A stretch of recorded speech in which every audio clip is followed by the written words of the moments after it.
Welcome to my channel. Assalamualaikum warahmatullahi wabarakatuh. Oke, sebelum dimulai ceritanya seperti biasa, bantu dulu tekan tombol like dan berkomentar. Terima kasih Tuhan dan Nona. Bab 971 kakak ipar datang. Nilai mobil itu sendiri tidak biasa. Tetapi bagi para prajurit yang berjaga di depan kamp militer, semua kendaraan kecuali yang ada di dalam kamp diperlakukan sebagai kendaraan biasa. Prajurit yang berjaga itu memiliki sedikit keraguan di matanya. Lokasi kamp militer itu relatif terpencil, dan secara umum, tidak ada kendaraan biasa yang akan datang ke sini. Selain itu, kami tidak menerima pemberitahuan apapun bahwa ada pemimpin yang akan datang memeriksa kamp militer hari ini. Jendela mobil diturunkan dan salah satu tentara yang berjaga berjalan mendekat. Sebelum dia sempat membuka mulutnya, sebuah tangan terulur dan menyerahkan sebuah dokumen. Setelah prajurit itu mengambil sertifikat itu, ia langsung membukanya. Dalam sekejap, dia tertegun seolah tersambar petir.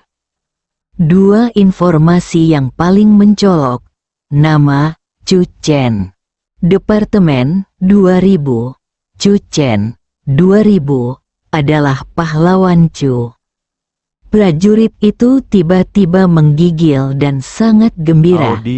Setelah menyerahkan sertifikat kembali kepada Chu Chen dengan kedua tangan, dia mengangkat kepalanya tinggi-tinggi dan dadanya membusung, dan memberi hormat dengan seluruh kekuatannya. Tidak perlu memberitahu siapapun, aku akan masuk saja, kata Chu Chen. Prajurit itu mengangguk cepat, lalu berlari dan membuka gerbang kamp militer. Ketika mobil memasuki barak, prajurit itu memberi hormat lagi dan terus memberi hormat hingga mobil itu hilang dari pandangannya. Para prajurit tampak tenang, tetapi saat itu jantung mereka sudah bergelora bagai ombak yang mengamuk. Mereka pun menjadi gembira dan gelisah. Saya benar-benar melihat identitas Tuan Chu dengan mata kepala saya sendiri. Prajurit itu tidak dapat mengendalikan perasaannya. Siapa orang yang baru saja masuk itu? Prajurit lain yang berjaga tidak dapat menahan diri untuk bertanya. Prajurit itu menarik napas dalam-dalam dan mengucapkan kata demi kata, 200-0. Prajurit lainnya terkejut dan langsung terkesiap. Mungkinkah itu pahlawan Chu? Anda sudah menebaknya. Itu adalah Tuan Chu. Saya tidak pernah menyangka bahwa Tuan Chu akan datang ke batalion rekrutmen elit baru. Saya mendengar bahwa salah satu rekrutan batalion rekrutmen elit baru kita memiliki hubungan dengan Tuan Chu. Mungkinkah itu benar? Jika itu benar, orang-orang itu akan mendapat masalah. Sebuah lagu sebelum makan malam, mobil berhenti di samping kantin kamp militer, menarik banyak mata yang penasaran, termasuk instruktur dari berbagai tim. Di kamp militer, fakta bahwa mobil biasa seperti itu dapat melaju ke dalam mobil sudah berarti bahwa orang di dalam mobil tersebut bukanlah orang biasa. Chu Chen mendorong pintu dan keluar dari mobil. Dia masih mengenakan topeng. Song Yan juga keluar dari mobil, meraih lengan Chu Chen, dan berjalan ke kafetaria. Di sudut kafetaria, Wu Qiantu datang membawa dua makanan. Nah, ini dia. Makanan hari ini cukup enak. Kakak Qiu, makanlah lebih banyak selagi masih panas. Song Qiu tidak memiliki nafsu makan. Dia mengulurkan tangannya dan merasakan nyeri yang tajam dari pergelangan tangannya hingga ke sekujur tubuhnya. Dia tidak dapat menahan diri untuk menggertakkan giginya. Li Ruozi dan gerombolannya benar-benar bertindak terlalu jauh. Seseorang di sampingnya menggertakkan giginya dan berkata, "Kita semua berada di kubu yang sama. Tetapi mereka sangat kejam. Itu semua karena kurangnya kekuatan kita sehingga kita menyeret saudara Qiyu ke bawah." Jangan banyak bicara. Bukankah Li Ruozi dan yang lainnya telah dikurung dalam sel isolasi sebagai hukuman dari instruktur? Kata Wu Qiantu. Saya hanya dikurung selama beberapa hari sebagai hukuman. Wu Qiantu menyela dengan melambaikan tangannya, berhenti bicara dan cepat makan. Wu Qiantu menatap Song Qiyu. Dalam perkelahian kemarin, Song Qiyu terluka parah dan menderita banyak hinaan verbal. Namun, tidak ada yang dapat dilakukannya. Terlebih lagi, Song Qiyu adalah orang pertama yang menyerang. Jika luka-lukanya tidak serius, dia mungkin akan dikurung di sel isolasi. Wu Qiantu mengambil sepotong daging dari makanannya sendiri dan menaruhnya di makanan Song Qiyu. "Kakak Qiyu, makanlah lebih banyak." Song Qiyu mengambil sumpit, menahan rasa sakit, menarik napas dalam-dalam, dan berkata, "Baiklah, ayo makan." Song Qiyu mengambil sesuap besar nasi, mengunyahnya beberapa kali, tetapi tidak dapat merasakan apapun.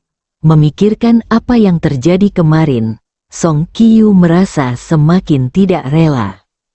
Dia hanya benci karena dia tidak cukup kuat.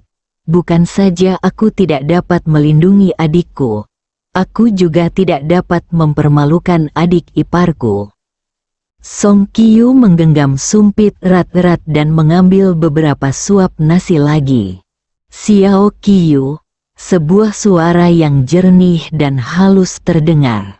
Aksi Song Qiyu yang sedang makan nasi tiba-tiba terhenti, dan dia mendongakkan kepalanya secara refleks seolah-olah dia tersengat listrik.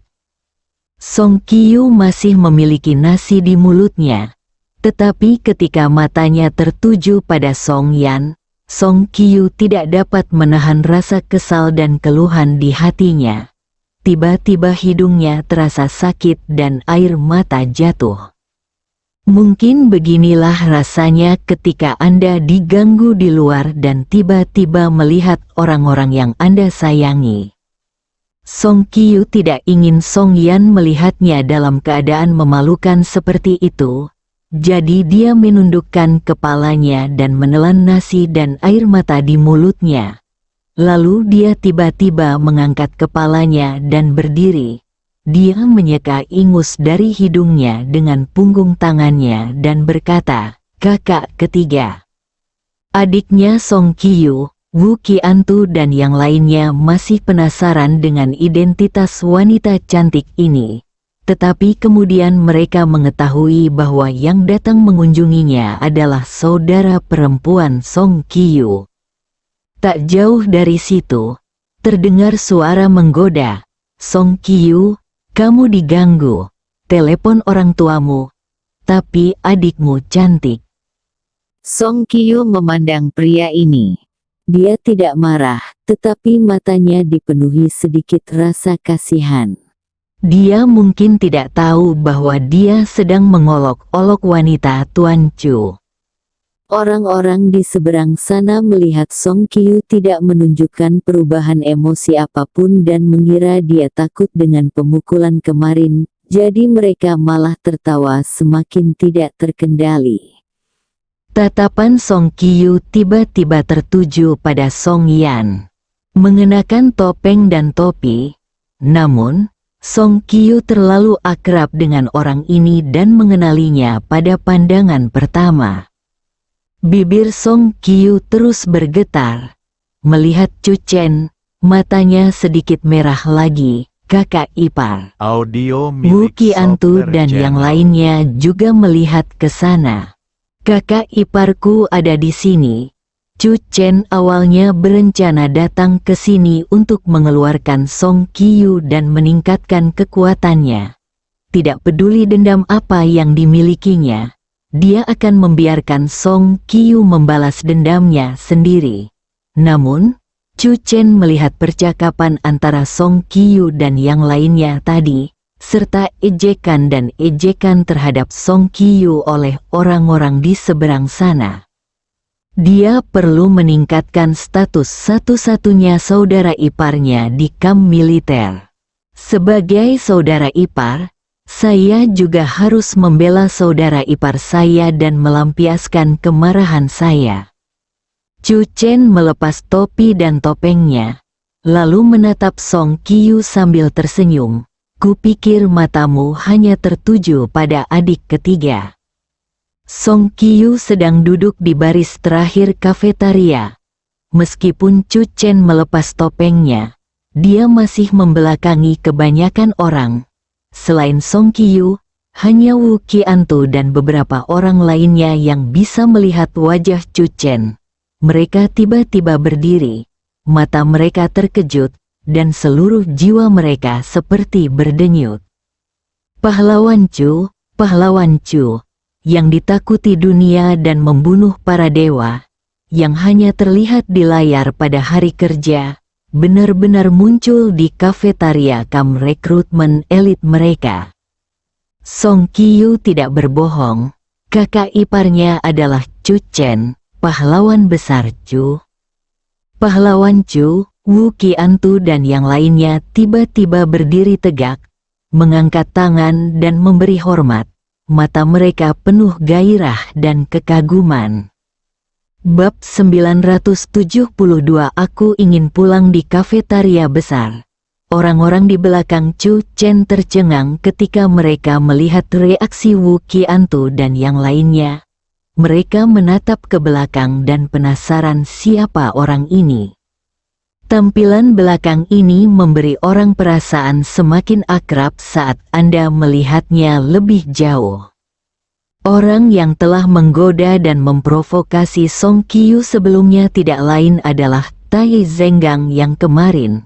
Dalam perkelahian itu, Tai Zenggang selalu berhati-hati dan menghindar, tidak terburu-buru ke garis depan, sehingga ia terhindar dari hukuman kurungan. Pada saat ini, Tai Zenggang merasa sedikit lemah di hatinya melihat ke belakang ini. Siapa dia? Tai Zenggang menarik napas dalam-dalam. Tidak peduli siapa dia, ini adalah kamp militer. Tidak peduli seberapa kuatnya seseorang, dia tidak bisa membalas dendam di kamp. Terlebih lagi, kekuatan keluarga di belakangnya tidak lemah. Selain itu, ada bantuan dari keluarga Li Ruozi. Jangan takut, Tai Zenggang menegakkan punggungnya dan mencibir. Sepertinya dia cukup kuat. Seluruh barisan belakang memberi hormat bersama. Chu Chen melihat ke belakang. Pada saat ini, kafetaria yang awalnya agak berisik tiba-tiba menjadi sunyi senyap. Detik berikutnya, desir, desir, desir, hampir semua orang berdiri dan memberi hormat dengan penuh semangat. Matanya menyala-nyala dan dia sangat gembira. Pahlawan Chu. Ternyata itu adalah batalion elit rekrutan baru yang diterjunkan oleh Pahlawan Chu. Ini sungguh kejutan yang luar biasa. Mata banyak orang bersinar terang. Namun, sebagian orang merasa takut ketika Tai Zenggang melihat Chu Chen untuk pertama kalinya. Dia juga ingin berdiri dan memberi hormat. Tetapi saat ini, Tai Zenggang menyadari bahwa kakinya benar-benar sekeras baja dan dia tidak dapat mengendalikannya. Dia terus saja gemetar. Seluruh tubuhnya gemetar, dan dia tidak bisa berdiri. Kakak ipar Song Qiu sebenarnya adalah Pahlawan Chu. Pada saat ini, Tai Zenggang merasa bahwa pemandangan di depannya semakin gelap. kakak iparnya yang turut serta dalam pemukulan pahlawan Chu. Apalagi mereka. Bahkan jika seluruh kekuatan keluarga mereka dikerahkan, siapa yang dapat melawan pahlawan Chu? Chu Chen melirik Tai Zenggang yang tangannya bertumpu di atas meja dan gemetar. Chu Chen mengabaikannya dan membuang muka. Xiao Qiu, jangan ganggu makan malam semua orang. Ayo kita jalan-jalan. Oke. Song Qiu merasa gembira. Ia merasa tangannya tak lagi berhenti, pinggangnya terasa lebih baik, dan ia merasa penuh tenaga. Chu Chen dan Song Yan keluar dari kafetaria terlebih dahulu, diikuti oleh Song Qiu. Tiba-tiba, Song Qiu berhenti dan berbalik. Xiao Wu, ikutlah dengan kami. Mendengar ini, Wu Qiantu tertegun sejenak, dan kemudian langsung menjadi gembira. Namun, dia tidak tahu apakah itu nyaman, jadi dia hanya bisa menahan kegembiraannya. Baginya, kata-kata Song Qiu merupakan penegasan penuh persaudaraan mereka. Tidak perlu begitu. Chu Chen berbalik dan berkata, apakah kamu teman Xiao Qiu? Kalau begitu, ikutlah. Wu Qiantu merasa seperti ada kue yang jatuh dari langit dan sangat gembira. Dia mengangguk cepat dan berjalan cepat ke sisi Song Qiu. Dengan ekspresi gembira namun pendiam di wajahnya, dia mengikuti Chu Chen dan Song Qiu keluar dari kafetaria. Begitu dia mencapai pintu kafetaria, Chu Chen mendongak dan melihat sekelompok instruktur bergegas ke arah mereka. Pahlawan Chu diturunkan dari udara ke batalion elit rekrutan baru, tetapi mereka tidak menerima berita apapun. Pada saat ini, para instruktur semuanya sangat gugup karena pertempuran yang kacau kemarin. Tuan Chu ada di sini untuk membela saudara iparnya. Para instruktur tampak gugup saat mereka mendatangi Chu Chen dan memberi hormat. Salah satu dari mereka melangkah maju dan berkata, "Halo, Menteri Chu, nama saya Gao Che, dan saya adalah Kepala Perwira Batalion Rekrutmen Elit." Chu Chen mengangguk tanpa banyak jawaban. Chu Chen harus memberikan penjelasan mengenai luka di tubuh Song Qiu. Melihat ekspresi Chu Chen, hati Gao Che dan yang lainnya bergetar hebat. Saya pikir itu hanya pertarungan kelompok biasa antar pasukan. Mereka yang seharusnya ditenangkan, sebaiknya ditenangkan, dan mereka yang seharusnya dihukum, sebaiknya dihukum. Semuanya harus baik-baik saja. Namun, kedatangan pahlawan Chu membuat semua ini menjadi masalah besar. Yang paling penting adalah orang yang terluka adalah saudara ipar Chu Chen, Song Qiu. Kalian lanjutkan saja pekerjaan kalian dulu, Chu Chen berkata dengan tenang. Xiao Qiu dan aku akan jalan-jalan. Chu Chen melambaikan tangannya dan menolak permintaan Gao Che untuk menemaninya. Melihat punggung Chu Chen dan yang lainnya saat mereka pergi, Gao Che tidak bisa menahan rasa sakit kepala. Apa yang harus kita lakukan? Tuan Chu datang ke sini untuk meminta hukuman, kan? Seorang pria di samping Gao Che berkata. Namun meskipun Song Qiu terluka, Li Ruozi dan yang lainnya juga dimasukkan ke dalam sel isolasi. Bagaimana kalau kamu pergi dan berbicara dengan pahlawan Chu? Gao Che menyarankan. Pria itu langsung diam, karena Tuan Chu datang ke perkemahan elit untuk merekrut anggota baru. Dia tidak ada di sini untuk berunding dengan mereka. Pahlawan Chu meminta kita untuk sibuk terlebih dahulu. Bukankah dia ingin kita memberinya penjelasan sebelum dia muncul lagi? Seseorang menganalisis arti kata-kata Chu Daxia. Mendengar ini, hati Gao Ce tiba-tiba bergetar. Itu benar. Pasti itulah yang dimaksud Guru Chu. Gao Ce menarik napas dalam-dalam dan berkata dengan suara berat, "Kumpulkan semua orang yang berpartisipasi dalam pertarungan kemarin." Saya tidak tahu apa yang ingin dijelaskan oleh Tuan Chu, tetapi mari kita kumpulkan semua orang terlebih dahulu. Pada saat ini, Tai Zenggang keluar dari kafetaria dengan dibantu oleh seseorang. Gao Ce tercengang. Apakah Hiro Chu sudah mengambil tindakan? Instruktur utama, Tai Zenggang melihat Gao Ce dan bergegas mendekat. Saya merasa sedikit tidak enak badan. Saya ingin mengajukan pengunduran diri dari Kam Rekrutmen Elit. Batalion Rekrutmen Elit adalah kamp militer khusus yang didirikan sebagai respons terhadap perubahan lingkungan global tahun ini. Sudah lama beredar rumor bahwa jika Anda dapat menempati peringkat 10 besar dalam pemeringkatan kekuatan tempur Batalion Rekrutmen Elit setelah lulus, Anda mungkin dapat memasuki Biro Operasi Khusus sebagai pengecualian dan menjadi anggota non-staf Biro Operasi Khusus. Ini tidak diragukan lagi merupakan jalan pintas menuju Biro Operasi Khusus, dan setiap prajurit di Batalion Rekrutmen Elit menghargai kesempatan ini. Semua orang ingin berada di peringkat 10 besar kekuatan tempur. Namun tidak seorang pun pernah berpikir untuk berhenti. Gao Ce tertegun saat mendengar ini, lalu mengerutkan kening dan berkata, "Tai Zenggang, meskipun kalian melakukan kesalahan dengan bertarung, itu tidak berarti kami harus mengeluarkanmu dari kamp elit. Ini bukan pengusiran. Aku hanya ingin pulang." Tai Zenggang memasang wajah sedih.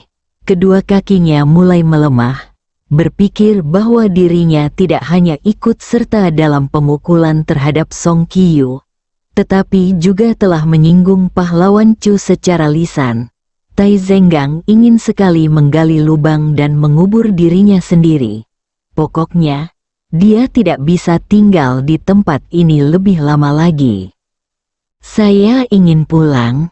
Siapa yang bisa menolak alasan ini? Terlebih lagi, ketika batalion elit untuk rekrutan baru dibentuk, ketika para rekrutan baru berkumpul untuk pelajaran pertama mereka, Gao Ce menekankan bahwa prajurit manapun yang tidak tahan menanggung kesulitan dapat memilih untuk pergi dan pulang untuk memberi makan orang tuanya. Gao Ce memandang Tai Zenggang. Tai Zenggang tampak mengerti dan segera menambahkan, "Saya ingin pulang dan menyusui." Dahi Gao Ce tiba-tiba menghitam. Gulungan, keluar dari sini. Melihat Tai Zenggang bahkan tidak bisa berdiri dengan mantap, Gao Ce segera melambaikan tangannya dan meminta seseorang untuk membawa Tai Zenggang pergi. Pada saat yang sama, Gao Ce sekali lagi merasakan kekuatan pencegah dari pahlawan Chu. Pahlawan Chu bahkan tidak mengatakan sepatah kata pun, tetapi dia telah membuat orang-orang ketakutan setengah mati. Bersambung.